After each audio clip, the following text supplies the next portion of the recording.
บายดีพ่อแม่พี่น้องคนลาวอยู่ทั่วโลกเนาะข้าพเจ้าชื่อแขก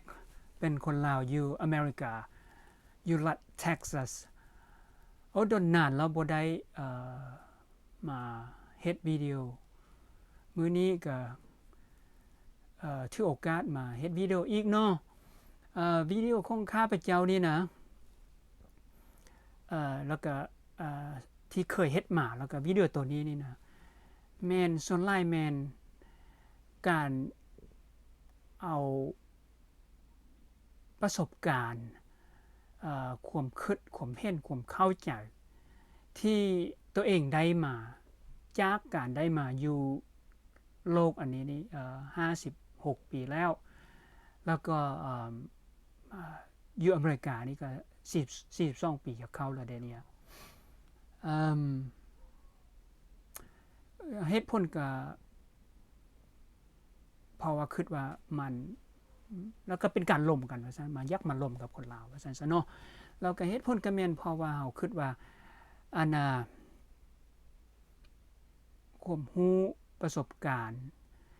ความคิดความเห็นมันอาจจะไปเป็นประโยชน์ให้กับผู้อื่นที่ผู้ฟังเนาะผู้ฟังผู้ชมผู้ฟังเพราะว่าบางความรู้เนี่ยบางสิ่งบางอย่างนะประสบการณ์บางสิ่งบางอย่างมันมาจากการผิดพลาดอยู่ในความผิดพลาดอยู่ในชีวิตของข้าพเจ้านี่แหละแล้วคันถ้าหากคนได้ยินได้ฟังจะอาจจะบ่ไปลืมหรือว่าบ่ไปเฮ็ดนะสิ่งที่ข้าพเจ้าเฮ็ดนะเพราะว่าการผิดพลาดในชีวิตนี้มันเฮ็ดให้มีความมันเฮ็ดให้เสียเวลามันเฮ็ดให้แบบเสียเวลาแล้วก็เป็นทุกข์เป็นเศร้าว่าซั่นซะเนาะนำมาซึ่งความทุกข์ความยากอันน่ะแล้วก็เหตุผลหนึ่งก็แม่นเหตุผลหนึ่งอีกอันนึงก็แม่นแปลว่าอันน่ะ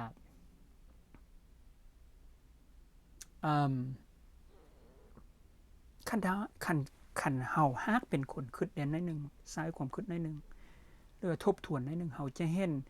หลายสิ่งหลายอย่างเกี่ยวกับคนลาวนี่มันเฮ็ดให้เป็นหน้าเป็นห่วงเกี่ยวกับคนลาวเกี่ยวกับประเทศลาวมันเฮ็ดให้เฮามีความเป็นห่วงว่าซั่นซะเพราะว่าเฮาเบิ่งทาง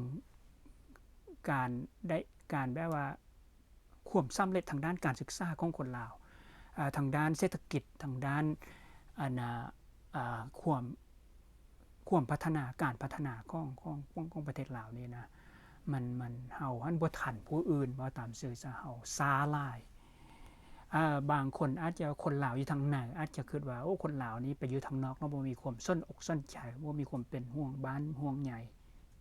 มันบ่แม่นได้คนลาวอยู่ทางนอกนี่แม่นอยู่ว่าเขาเจ้ามาอยู่นี่เฮิ่งนานแต่ก็บ่ได้บ่เคยลืมความเป็นคนลาวว่าซั่นซะเนาะอันน่ะฉะนั้นจึงมาเว้าจึงอยากจะมาเว้าเพื่อมาแลกความคิดความเห็นแล้วก็มาให้มาให้มากระตุ้นให้มีความคิดเนาะแม่นย้อนเหตุผลเหล่านี้อันน่ะแต่ก่อนค่อยจะเว้าถึงอันน่ะหัวข้อหน้ามื้อนี้ว่าซั่นซะนั่นแม่นอันน่ะข้าพเจ้าอยากจะบอกไว้นะนี้ข้าพเจ้ามีเว็บไซต์ชื่อว่า 5starcomputer.square.site หรือว่า5 computer .square.site มันเป็นห้านขายเครื่องคอมพิวเตอร์มือสองหรือว่า used computers ของข้าพเจ้านี่แหละคันถ้าผู้ใดมีอยากจะมีคอมพิวเตอร์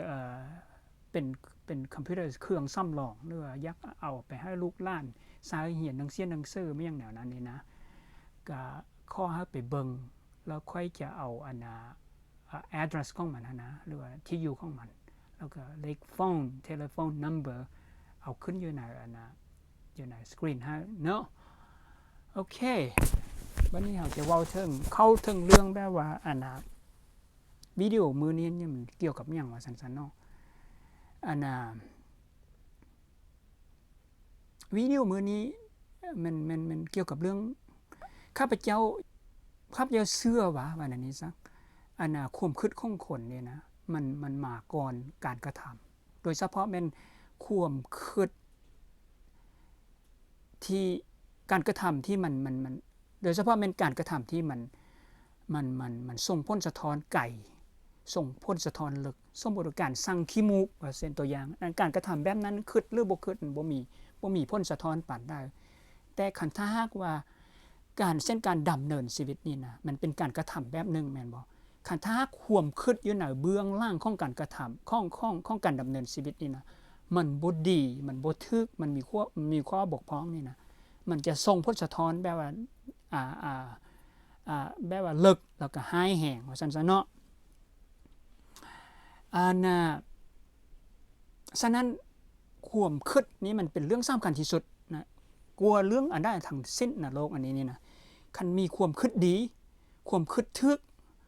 ความคิดมีประสิทธิภาพ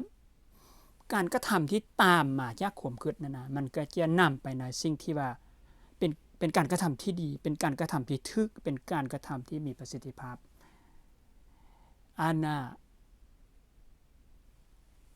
ข้าพเจ้านี่นะเรื่องที่ข้าพเจ้าจะมาเว้ามื้อนี้ให้ฟังนี่นะแม่นข้าพเจ้าสามารถเว้า5นาที10นาทีนี้พวกท่านรู้จักเขามีความเข้าใจรถแต่ว่ามันใช้ข้าพเจ้าใช้เวลาเป็น20ปีเป็น30ปีจึงมีการตื่นขึ้นมาจึงมีการเข้าใจเกี่ยวกับเรื่องการดำเนินชีวิตว่าตัวเองตื่นขึ้นมาว่ามาเห็นว่าการดำเนินชีวิตของตัวเองนะมันเป็นไปโดยมันเป็นไปแบบที่ว่าบ่มีหลักบ่มีการบ่ฮู้หลักการบ่มีแบบบ่มีแผนมันบ่แม่นหนทางของผู้ที่มีความรู้ผู้ที่มีความชำนาญในการดำเนินชีวิตครับจะใช้เวลาเฮิ่งใดเป็น20ปีพุ่นแหละอย่างน้อยจึงมีความตื่นขึ้นมาจึงตื่นขึ้นมารู้สึกตัวเองนี้ดำเนินไปโดยแบบว่าบ่ฮู้เรื่องฮู้ราวเสียหลับหูหลับตาบอดหูนวกไปนะมันเป็นหนทางแบบนั้นมันเป็นการดำเนินแบบนั้นตื่นขึ้นมาเจอมาฮู้แบบนั้นมาเข้าใจว่าตัวเองนั้นเป็นแบบนั้นจึงอยากจะมาเว้าผู้อื่นฟังเพราะว่าข้าพเจ้าเชื่อว่าคนลาวส่วนหลายก็เป็นแบบนี้ 95% พุ่นล่ะคันบ่แม่นคันบ่สูงกว่านั้นนะ 95% เป็นแบบนั้นแล้วเชื่ออีกว่าย้อนเหตุผลตัวนี้นี่แหละเฮ็ดให้คนลาวนี้แบบว่าบ่ทันผู้อื่นนั่นน่ะแบบว่าบ่ทันผู้อื่นบ่เจริญบ่ช้ากว่าผู้อื่นมันเพราะว่าเฮามีความขาดตกบกพร่องอยู่ที่ความคิดอยู่ที่ความเข้าใจอยู่ที่การวิธีความคิดวิธีความเข้าใจวิธีการดำเนินชีวิตของเฮามันมีข้อบกพร่องยักว่าอันนี้แล้วมันยังเป็นอย่างนี้เราเป็นยังเฮาจึงบ่ฮู้เป็นยังมันจึงมีความบกพร่องมันเป็นยังเฮาจึงบ่ฮู้เพราะว่า1เฮามาเบิ่งเราสถาบันต่างๆอยู่ไหนสังคมลาวนี่นะจะเป็นพ่อแม่จะเป็นผู้ปกครองจะเป็นศาสนาจะเป็นสถาบันการศึกษาสถาบันการปกครองบ่มีไผฮู้บ่มีผู้ใดฮู้แล้วพวกนี้นี่เขาเป็นหยังเขาจึงบ่ฮู้เพราะว่าเขาเองนะพ่อแม่นายครูนายหมอสาธุไอจูรัฐบาลได้รับความรู้ได้รับวิธีความคิดความอ่านนิสัยใจคอนี้มาแต่ไสก็มาจากพ่อแม่ของเขาเจ้ามาจากคนที่มาก่อนหมายความว่าวิธีความคิดที่เฮาได้รับมานะมันมีข้อบกพร่องแล้วบ่มีไผฮู้บ่เคยมีไผฮู้ว่ามันบกพร่องอยู่บ่ได้บ่เคยบ่มีคนเคยถามว่ามันสิ่งที่เฮาได้รับมานี่นะวิธีคิดของเฮาวิธีนิสัยใจคอของเฮานี่นะอะไรประเพณีวัฒนธรรมนี้มันมีความดีความงามความบ่ดีบ่งามความบกพร่องอยู่ไสความเด่นอยู่ไสอันนี้มันบ่มีคนถามแบบนี้มันก็เลยสืบทอดเอาความแบบว่าความคิดที่มันมีความบกพร่องนี่ต่อกันมามันคือโซ่เบิ่งแล้วคือโซ่หมายความว่าอยู่ทางกกบ่ฮู้ผู้ ส่งให้ต่อผู้ต่อไปผู้ต่อไปก็ส่งให้กันสมมุติว่าค่อยบ่ฮู้ค่อยไปสร้างครอบครัว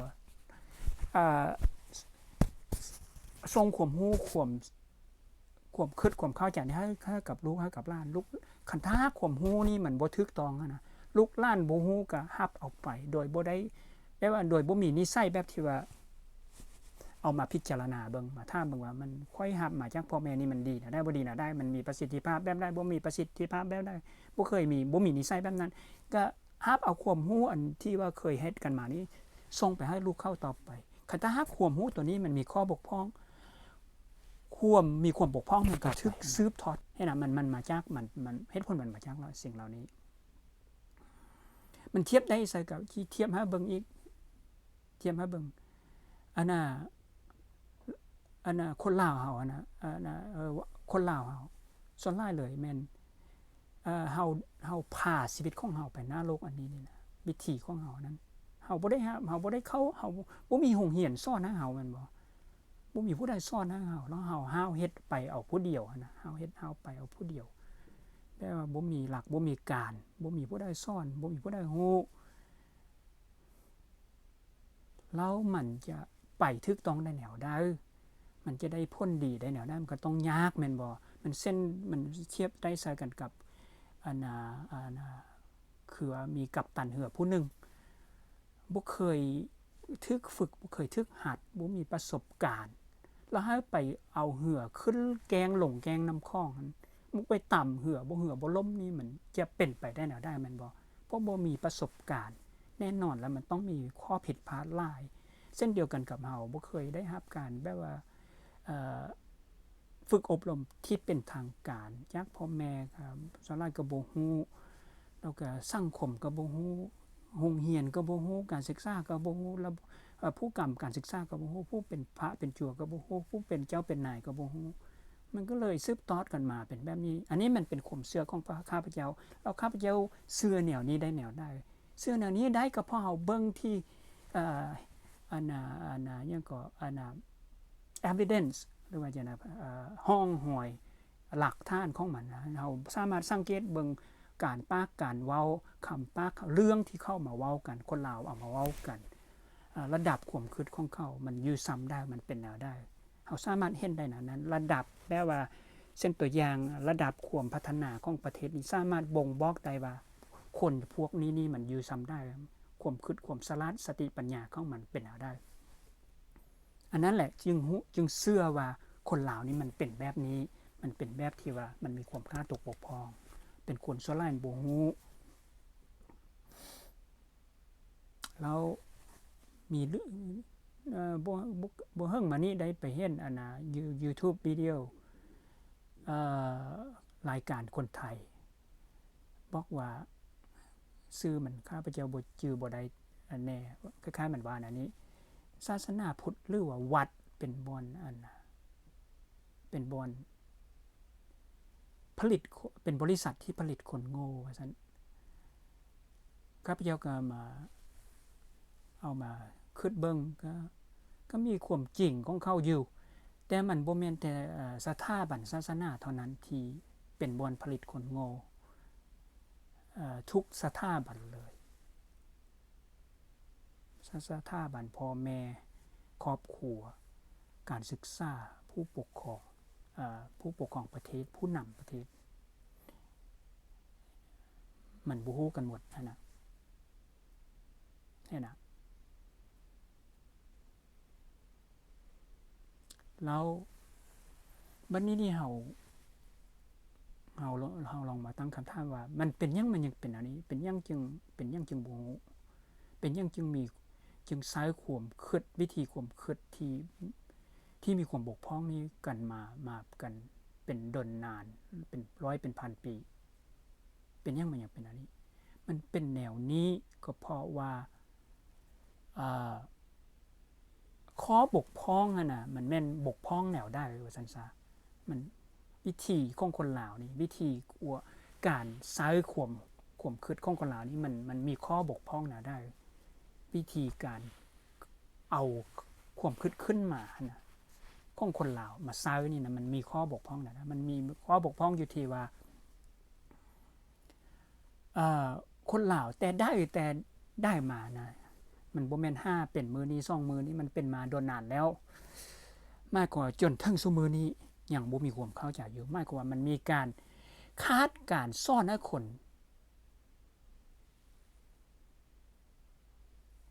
ตั้งคำถามอยู่ในชีวิตเวลามีชีวิตอยู่ในหน้าโลกนี่นะคนนี่นะต้องซ่อนให้คนนั้นตั้งคำถามให้กับชีวิตอยู่ในชีวิตว่าเส้นตัวอย่างเส้นตัวอย่างการตั้งคำถามให้กับชีวิตของผู้ใดผู้หนึ่งว่าอยู่ในชีวิตของคนผู้หนึ่งนี้แม่นยังเป็นเรื่องที่สำคัญที่สุดคนเฮาลองตั้งคำถามแบบนี้ครับเจ้าก่อนจะออกมาเฮ็ดวิดีโอนี้ก็ได้ทบทวนได้ถามตัวเองนั่นแหละว่าถามคำถามตัวนี้นี่แหละว่ามันแม่นยังเป็นเรื่องที่สำคัญที่สุดครับเจ้าเห็นว่าสิ่งที่สำคัญที่สุดในชีวิตของผู้หนึ่งมันเรื่องการอยู่การกินเราว่าแนวนี้ได้แนวได้สรุปแนวนี้ได้แนวได้เสื้อแนวนี้ได้แนวได้ก็ลองพวกท่านก็ลองบ่ได้กินลองบ่ได้กินข้าวมื้อนึงบ่ได้กินข้าว2มื้อบ่ได้กินข้าวอาทิตย์นึงมันจะรู้สึกแนวได้มันจะอยู่ได้หรือบ่ได้กินเดือนนึงมันก็ตายมันบ่ฉะนั้นแหละเขาจึงรู้ว่าเรื่องการอยู่การกินนี่เป็นเรื่องสำคัญที่สุดเห็นน่ะแล้วคันลองเขาถามต่อไปบางอีกดูว่าตั้งอีกคำถามต่อไปอีกว่าคันเฮาฮู้แล้วเดี๋ยวนี้นี่นะว่าเรื่องการอยู่การกินนี้เป็นเรื่องสำคัญที่สุดแล้วจะเฮ็ดแนวได้มันจึงจะมีอยู่มากินมีอยู่มีกินเห็นน่ะคนลาวนี่นะวิธีของคนลาวบ่ซ่อนขวดกันให้เป็นแบบนี้ให้เฮ็ดแบบนี้ให้บ่มีฟอร์มูลาแบบนี้หมายความบ่ซ่อนให้คนตั้งคำถามคันคนบ่ตั้งคำถามมันก็บ่ฮู้ว่าอันน่ะชีวิตมันบ่มีเป้าหมายมันบ่มีทิศทางมันบ่มีหนทางมันขาดเป้าหมายมันขาดจุดประสงค์คันคนบ่ได้ตั้งคำถามบ่มีเป้าหมายบ่มีทิศทางกับชีวิตมันจะไปนะได้ชีวิตนี้มันก็บ่มีมันบ่ฮู้ทางไปมันบ่มีทางไปสิ่งที่มันเฮ็ดนั่นนะสิ่งที่คนเฮ็ดคนที่บ่ฮู้จักเป้าหมายของชีวิตบ่เคยตั้งเป้าหมายให้กับชีวิตบ่เคยถามคำถามตั้งคำถามให้กับชีวิตมั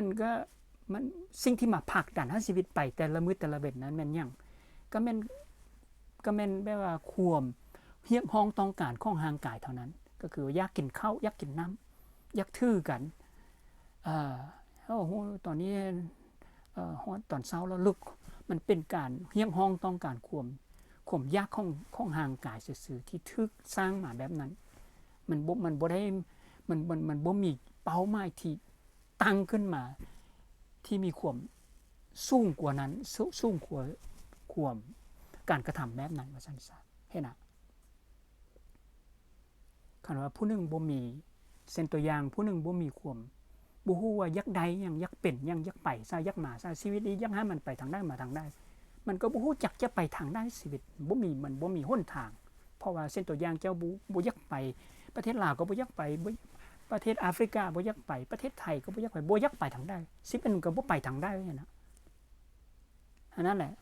คนที่คาดเป้าหมายในชีวิตคนคาดเป้าหมายย้อนคนบ่มีเป้าหมายย้อนบ่เคยถามคำถามว่าแม่นชีวิตนี้เกิดมาในโลกนี้เพื่อเฮ็ดหยังจะเฮ็ดหยังควรเฮ็ดหยังต้องเป็นแนวใดชีวิตนี้ชีวิตนี่นะมันเป็นชีวิตแบบใดถึงจึงจะเอิ้นว่าชีวิตที่ถูกเป็นการใช้ชีวิตที่ถูก